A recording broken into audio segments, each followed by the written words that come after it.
Welcome everyone, beautiful souls. My name is Ali-Reza and I'm a spiritual coach, a philosopher. I graduated with a degree of philosophy and theology from the University of Oxford.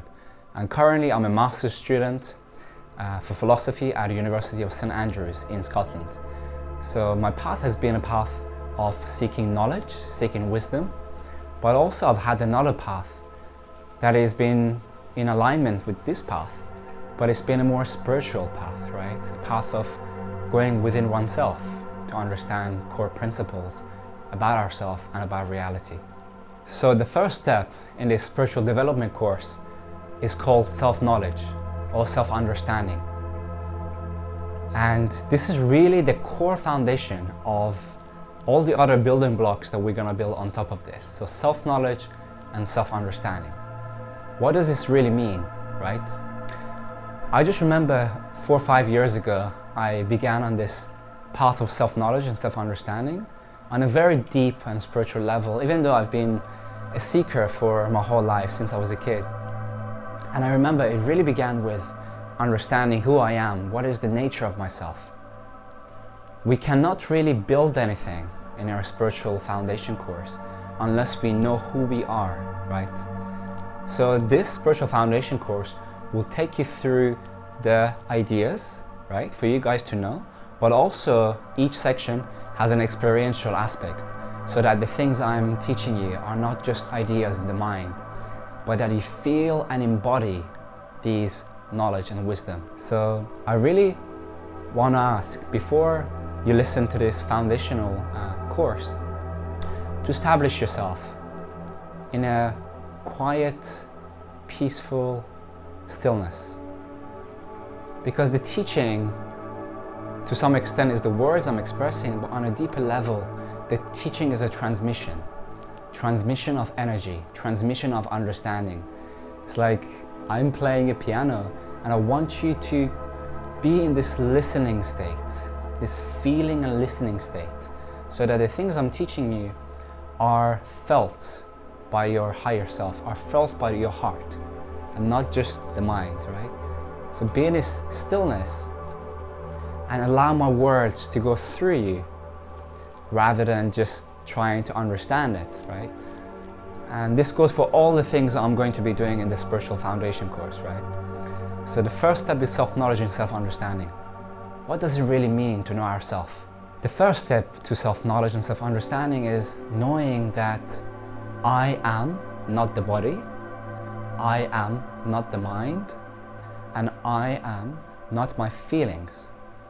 I am not my sensations. I am not my perceptions. So what does this really mean? Let's bring it down to an easy level to understand. When I say I am not the body, I can observe within my experience that I am aware of a body, or I'm experiencing a body, right?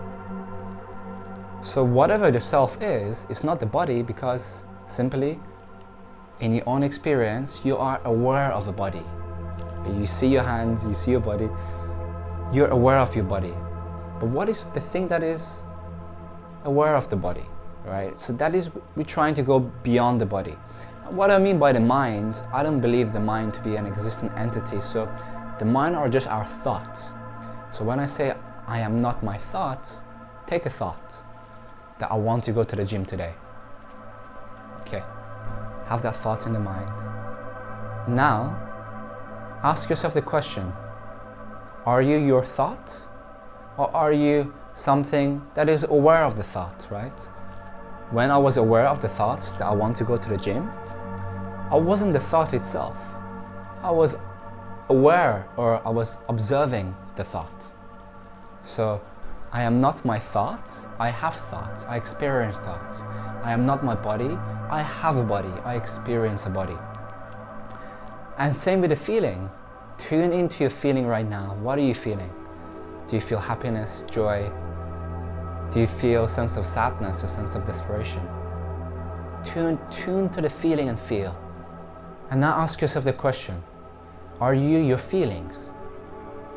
When you were aware, when you were feeling the feeling of sadness or joy, whatever it may be for you,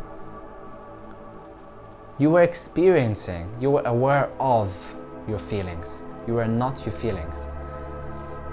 And the same with sensations. If you have like pain, if you pinch your hands, like pinch your hand, like the pain, right? The pain, the pressure. Are you the pain, the sensation? You experience the sensation. You're not the pain or the sensation. And again, I want this to be very experiential for you guys. So really bring awareness to the pain and ask yourself the question, am I the pain? And just in the same way, bring your awareness to your thoughts and ask yourself the question, are you your thoughts? If you were your thoughts, then it would not be possible to be aware of a thought, because a thought itself, a thought, is not aware. Like take a thought, I want to go to the gym. That thought is an object of awareness, right? So knowing ourselves, if I'm not the body, if I'm not the mind, if I'm not my feelings, then the question is, what am I? This is called the neti approach, which means that you negate or you deny that you're the body, you're your thoughts or your feelings. Now observe that thoughts are always changing, they're like a wave. Feelings are always changing, they're like a wave. Sensations are always changing, they're like a wave. So if they're all changing, then maybe there is no self, right?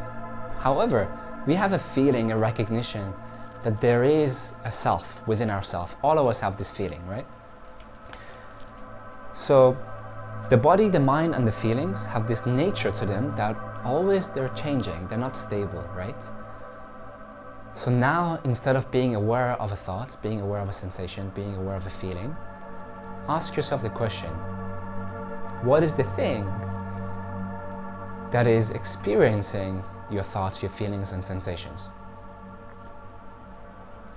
And allow that question to take you to your own experience. And this thing is actually not a thing, but language fails here, but it's pure awareness, pure consciousness. And I'm using awareness and consciousness as the same meaning, right? Objects of feelings, thoughts, and sensations are always changing, but the awareness with which we're aware of them doesn't change. So visualize like space around you, like the space of this room is in the stillness. And my hands are moving, right? There's light that is shining, that's also moving, right? There's sound of my voice that is vibrating. But the space itself doesn't move and doesn't change. So our true self is this pure awareness that never changes. It's like a space. It's like a space. It's not a space. The difference is it's an aware space of pure presence, pure awareness, whose nature is like the space, which is stillness. So the importance of identifying yourself as this awareness and not as the appearances that appear within awareness, and those appearances are sensations, feelings, and thoughts, is that when you go to the experience of feelings, thoughts, and sensations, they're always going towards something, right? Like they're always like, you want to feel happy, you want to go towards happiness. And there's a sensation, there's a thought, there is an intention, and there is like the goal that you get. You get the happiness and you're like, I'm happy. With awareness, because of its nature that it doesn't change, because of its nature of stillness, if you go to the experience of being aware or awareness, and this is the tricky part of self-knowledge. When I say become aware of an object, like my hat here, I bring my awareness to the hat, right? When I say bring awareness to your thoughts, you bring awareness to your thoughts. It's pretty easy. But when I say relax the attention, don't give your attention to any objects, whether internal or external. Bring your awareness to itself. Bring your awareness to rest in itself. A quick way to understand what I'm trying to say is, imagine you're in this room, in the room that you're in. You can look at the objects in the room, like the paper, your watch, if you have a watch, the TV, things like that. But you can pay attention to the sound, right?